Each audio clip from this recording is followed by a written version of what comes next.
Leviticus chapter 2. The grain offering, Hebrew, mincha, gift or tribute, accompanied the burnt offerings and expressed thanksgiving and devotion to God. It consisted of fine flour, olive oil, and frankincense, the staples of daily life offered back to God. It could be uncooked flour, baked loaves, wafers, or pan-fried cakes. It was seasoned with salt, the salt of the covenant, but contained no yeast or honey.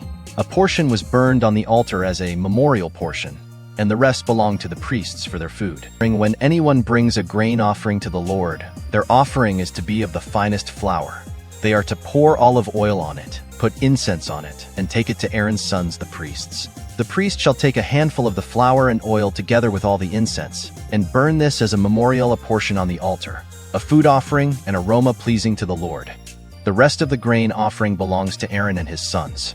It is a most holy part of the food offerings presented to the Lord.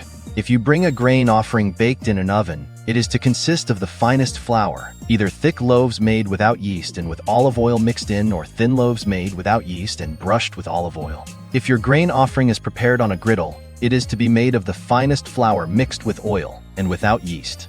Crumble it and pour oil on it. It is a grain offering. If your grain offering is cooked in a pan, it is to be made of the finest flour and some olive oil. Bring the grain offering made of these things to the Lord, present it to the priest, who shall take it to the altar. He shall take out the memorial portion from the grain offering and burn it on the altar as a food offering, an aroma pleasing to the Lord. The rest of the grain offering belongs to Aaron and his sons. It is a most holy part of the food offerings presented to the Lord. Every grain offering you bring to the Lord must be made without yeast, for you are not to burn any yeast or honey in a food offering presented to the Lord. You may bring them to the Lord as an offering of the firstfruits, but they are not to be offered on the altar as a pleasing aroma. Season all your grain offerings with salt. Do not leave the salt of the covenant of your God out of your grain offerings. Add salt to all your offerings. If you bring a grain offering of firstfruits to the Lord, offer crushed heads of new grain roasted in the fire. Put oil and incense on it. It is a grain offering. The priest shall burn the memorial portion of the crushed grain and the oil, together with all the incense, as a food offering presented to the Lord. Lessons and teachings. 1. God cares about our daily bread. When anyone brings a grain offering to the Lord, their offering is to be of the finest flour. 2. 1. Unlike the burnt offering, animals, blood, death, the grain offering was about life, daily provision, the work of human hands, the staples of existence. Flour, oil, bread, the stuff of everyday survival. God didn't just want worship on special occasions with special sacrifices. He wanted worship that included the ordinary. The flour on the table, the oil in the jar, the bread baked that morning. For us, does your worship include your daily life? Your work, your meals, your ordinary moments? The grain offering says, bring your everyday to God. He cares about it all. 2. No yeast, no honey. Holiness requires purity. It must not be made with yeast or honey. 2:11 Amias throughout Scripture represents sin, corruption, pride, puffing up. Honey represents natural sweetness, maybe even human effort or natural charm. Both were excluded from the grain offering. Why? Because offerings to God must be pure. Not corrupted yeast, not reliant on human sweetness. Honey, simple, pure, undefiled. For us, what yeast is creeping into your worship? Pride, hypocrisy, hidden sin? What honey are you relying on? Your own charm, your own effort, your own goodness? Bring only what is pure. 3. Salt of the covenant, preserved and permanent. Season all your grain offerings with salt. Do not leave the salt of the covenant of your God out of your grain offerings. 2:13 a.m. Salt preserves.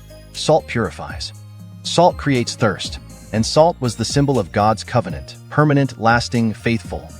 Every grain offering was seasoned with salt, reminding Israel that their relationship with God was based on his enduring covenant. For us, God's covenant with you is like salt. It doesn't spoil, it doesn't fade, it doesn't break. Your worship should be seasoned with that confidence. You come to God not because you are worthy, but because he is faithful. 4. The memorial portion. God gets the first and best. The priest shall take a handful of the flour and oil together with all the frankincense and burn this as a memorial portion on the altar. 2.